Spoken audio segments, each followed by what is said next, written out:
siya? Masarap naman siya maging kaibigan. Masarap siyang kaibigan. Okay. Ano yung sasabihin mo kaya lang? Yun nga lang. Yun nga lang, may pagka, siya, mata pobre. Ay? Minamata ka ba niya? Minsan. Ah, may, Paano? may issue kayong dalawa, hindi niyo pa nataan. Ano yan? Sa'yo? Sa'yo? Ano Mata siya pobre naging- siya sa'yo o sa ibang tao Paano? din? Sa ibang tao Di din? ko alam sa iba, basta ako, ramdam ko kasi minsan yung tingin niya, mayroon talaga. Sabi sa inyo, minsan nagiging barangay itong showtime. Totoo ba yun? Uy, nararamdaman niya daw, ate, minamata mo siya. O bakit? Nagsusorry naman ako minsan. Hindi ko sinasadya. Hindi sinasadya. Gusto mo lang, paano mata pobre?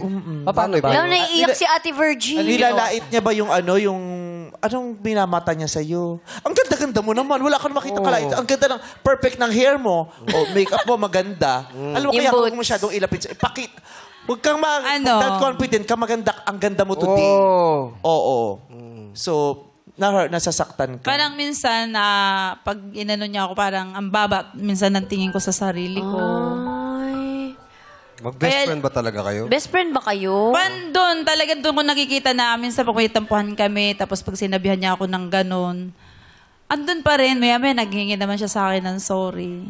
Ganun. Pero sinasabi mo sa kanya, nagtatampo ka o nasasaktan ka sa Siyempre po, masakit.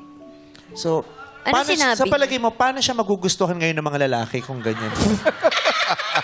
Siguro po, iba naman siguro sa lalaki kaysa kami Kasi magkaibigan bestie. na bishi. Bakit mo siya bestie kung ganun pala yung... Nasasaktan Hindi ka ba nasasaktan? Ganun kami. Minsan din naman, binubuli ko din naman siya.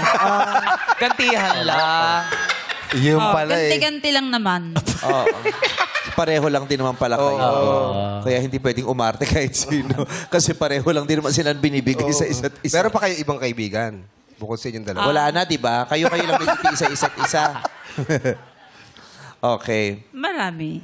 Marami. Siya yung favorite na kaibigan. Kaya lang siya talagang favorite ng kaibigan.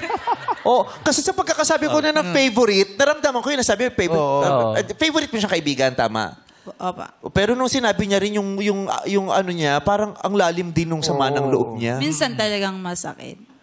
May mga unresolved issues ka ba sa kanya? O wala naman? Wala ka namang problema sa kanya?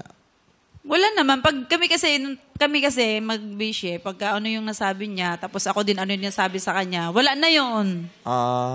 Yung Parang pala eh. baliwala lang. Pagkakasabi mo kasi ganyan, parang ang sama-sama. Okay. Pero mabuti siyang tao.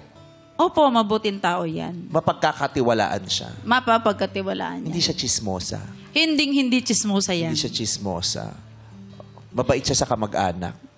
Mabait yan, super.